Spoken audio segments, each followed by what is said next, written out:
ఇంద్రుడంతటి వాడు పాలసముద్రం నుంచి పుట్టిన కామధేనువుని భక్తితో స్తోత్రం చేశాడు. ఆ స్తోత్రం చాలా గొప్పది. ఆవుల దగ్గరికి వెళ్ళినప్పుడు పూర్వం ఈ స్తోత్రం చేసేవారట.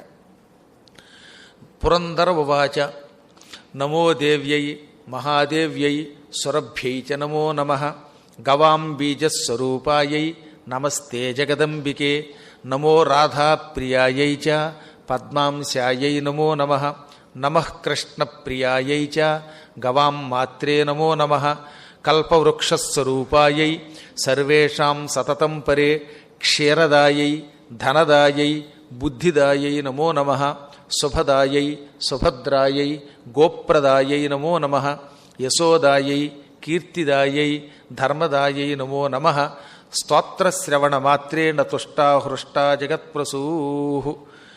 ఈ విధంగా 24, 25, 26, 27 శ్లోకాల్లో నవమ స్కంధంలో 49వ అధ్యాయంలో వరసగా 4 శ్లోకాల్లో ఇంద్రుడు గోదేవతని స్తుతించాడు.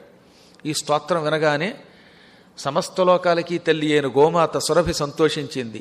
ఆయనకి వరమిచ్చింది, ఈ రోజు నుంచి నీ లోకంలో కూడా ఉంటావు, గోలోకంలోనూ ఉంటాను, నీ లోకంలోనూ కూడా ఉంటాను, ఎన్ని రూపాలైనా ధరించగలను, మీ లోకంలో కామధేను అనే పేరుతో ఉండి మీ కోరికలు తీరుస్తాను అని వరమిచ్చింది. ఇది ఇంద్రుడి చేత స్తుతించబడిన స్తోత్రం. ఈ స్తోత్రం పరమపుణ్యమట. ఎవడైనా ఇదం స్తోత్రం మహాపుణ్యం భక్తియుక్తశ్చ యః పఠేత్ సహ గోమాన్ ధనవాన్శ్చైవ కీర్తిమాన్ పుత్రవాన్స్తథా. ఈ స్తోత్రం భక్తితో విన్నా చదివినా వాడింట్లో గోవులుంటాయి, వాడికి గోసంపద వస్తుంది, గో కటాక్షం పొందుతాడు, ధనవంతుడవుతాడు, కీర్తివంతుడవుతాడు, పుత్రవాన్ వాడింట్లో సంతానం కూడా, కొడుకులు కూడా కలుగుతారు.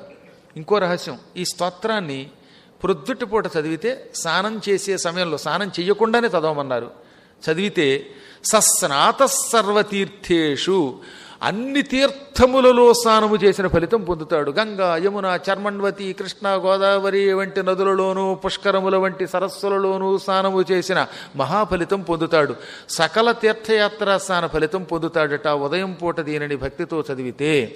సర్వయజ్ఞేషు దీక్షిత సమస్త యజ్ఞములను నిరంతరం దీక్షతో చేసిన వాడు పొందే ఫలితం పొందుతాడు.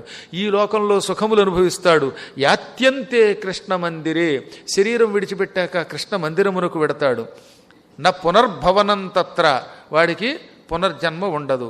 బ్రహ్మపుత్రో భవేత్తతః, బ్రహ్మజ్ఞానం కలిగిన భగవత్పుత్రుడై పుడతాడు. బ్రహ్మపుత్రుడు అంటే ఏమిటో తెలిసిన? నారదుడు.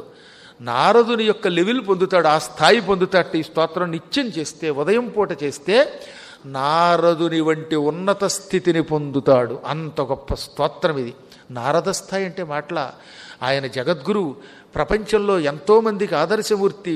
వ్యాసుని చేత భాగవతం భారతం వంటివి రాయించిన పుణ్యాత్ముడు, వాల్మీకి చేత రామాయణం రాయించిన పుణ్యాత్ముడు, ప్రహ్లాదునికి కడుపులో ఉండగానే నారాయణ మంత్రమిచ్చి పరమభక్తుడిని చేసిన మహాత్ముడు. అటువంటి స్థానం మనకిస్తాట విష్ణువు ఈ స్తోత్రం ఉదయం పూట చేస్తే.